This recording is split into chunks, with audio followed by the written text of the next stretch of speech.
วัสดีทุกคนวันนี้การเฮยพาเลาะสิพามาเลาะเนาะหาป่าอยู่อ่างน้ำหุ่มเลยตอนนี้เขากำลังตั้งเต้นกางเต้นอยู่เลย เรียบร้อยจ้า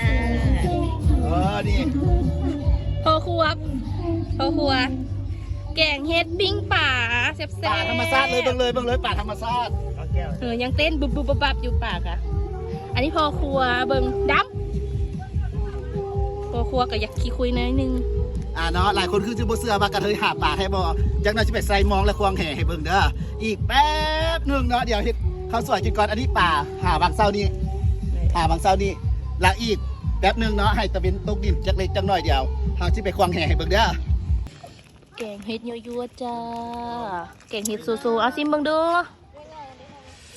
โอ้ยฮ้อนทางอันนี้แล้วฮ้อนทางแดดตายแล้วบัดนี้ตาย เป็นตาแซ่บน้ำลายแตกโอเคแล้วว่ะ ได้ อ๋อแซ่บแพงเนาะยั่ว หาก็หามาให้กินละโซนปิ้งให้นี่เด้อ ๆ ปิ้งหิวข้าวแล้ว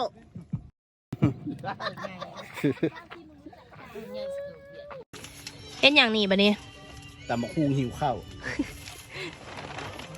ปิ้งปลาแกงเห็ดแล้วเลยเด้เนาะยังติดตับหู โซนตายเด้อ เอา ให้หาปลาก็หามาให้กระเทยหาให้กินยังไง เอากระเทยเห็ดแซ่บเนาะเฮ็ดแหละซะนะ บ่ไหวเด้อ พุ่น สิเฮ็ดเสพดากเบิ่ง เฮ็ดแซ่บๆหรือห้ามเค็ม เอาแต่บักฮุงนี่แล้วละแต่เสพอะไรเอามา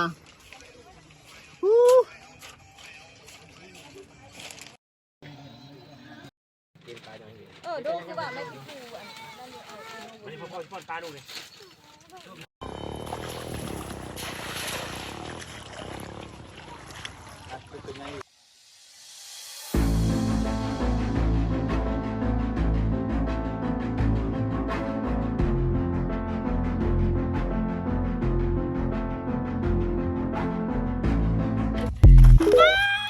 กระเทยบาดนะวันนี้นะ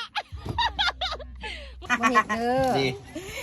ขันมาแบบนี้ต้องมีแก๊กหนึ่งก่อนนะเป็นจากซี่นี่นะเอาต้องมีแก๊กหนึ่งแต่ว่ากฎในการลิ้นไพ่นี่บอกไว้เลยเด้อ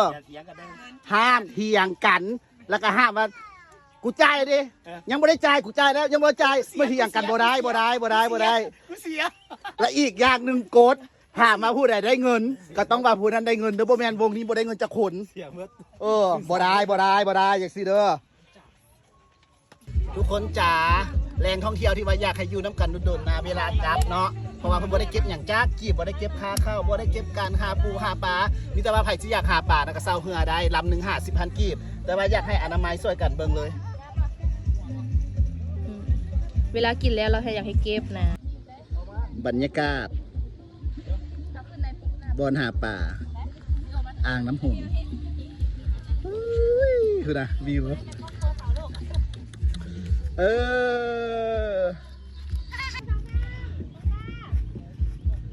ครอบครัวสุขสันต์บ๊ายบายเด้